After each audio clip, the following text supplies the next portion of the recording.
राधे राधे दोस्तों। पौराणिक कथाओं के क्रम को आगे बढ़ाते हुए प्रस्तुत है आज की कथा आपके सामने। कृपया ध्यान से सुने।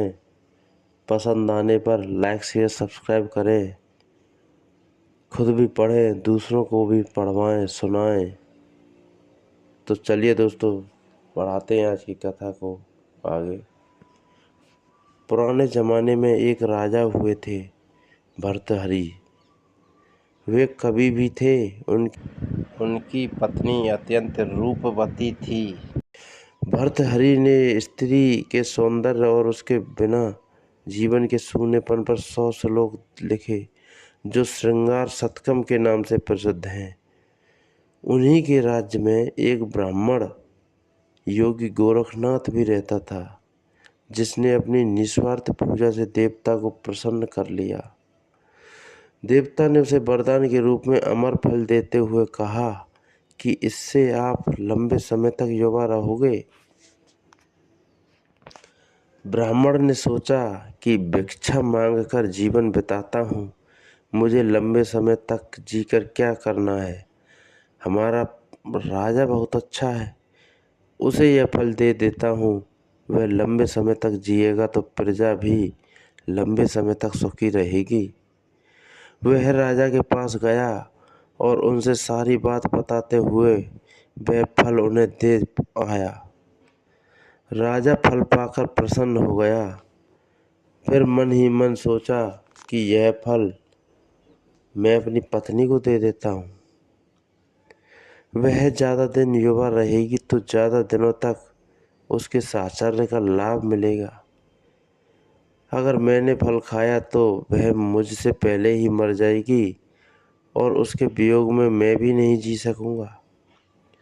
उसने वह फल अपनी पत्नी को दे दिया। लेकिन रानी तो नगर के कोतवाल से प्यार करती थी। वह अत्यंत सुंदर, हष्टपुष्ट और बातूनी था। अमर फल उसको देते हुए रानी ने कहा, इसे खा लेना, इससे तुम लंबी आयु प्राप्त करोगे और मुझे सदा प्रसन्न करते रहोगे। फल लेकर कोतवाल जब महल से बाहर निकला तो सोचने लगा कि रानी के साथ तो मुझे धन दौलत के लिए झूठ मूठ ही प्रेम का नाटक करना पड़ता है, और यह फल खाकर मैं क्या करूँगा। इसे मैं अपनी परम मित्र राज नर्तकी को दे देता हूँ। वह कभी भी मेरी कोई बात नहीं टालती। मैं उससे प्रेम भी करता हूँ, और यदि वह सदा युवा रहेगी तो दूसरों को भी सुख दे पाएगी। उसने वह फल अपनी उस नर्तकी मित्र को दे दिया।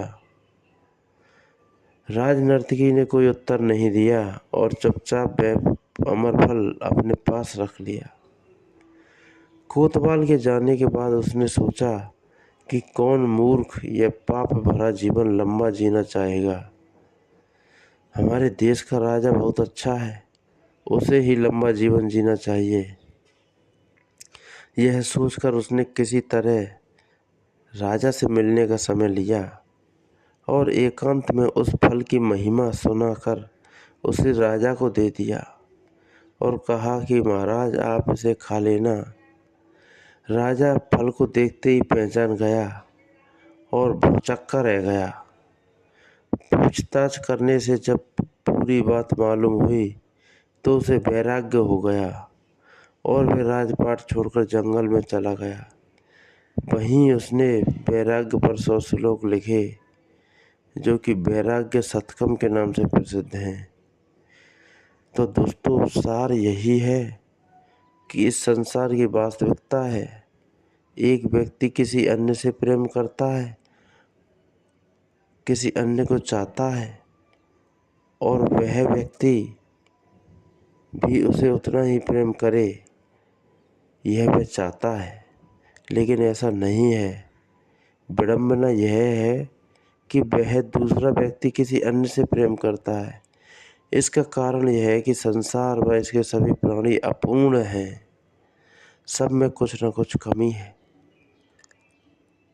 इसलिए सिर्फ एक ईश्वर पूर्ण है, एक वही है जो हर जीव से उतना ही प्रेम करता है जितना जीव उससे करता है।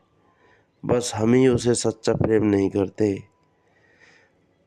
तो दोस्तों, कहानी अगर पसंद आई हो तो लाइक शेयर सब्सक्राइब करें। जय जय श्री राधे।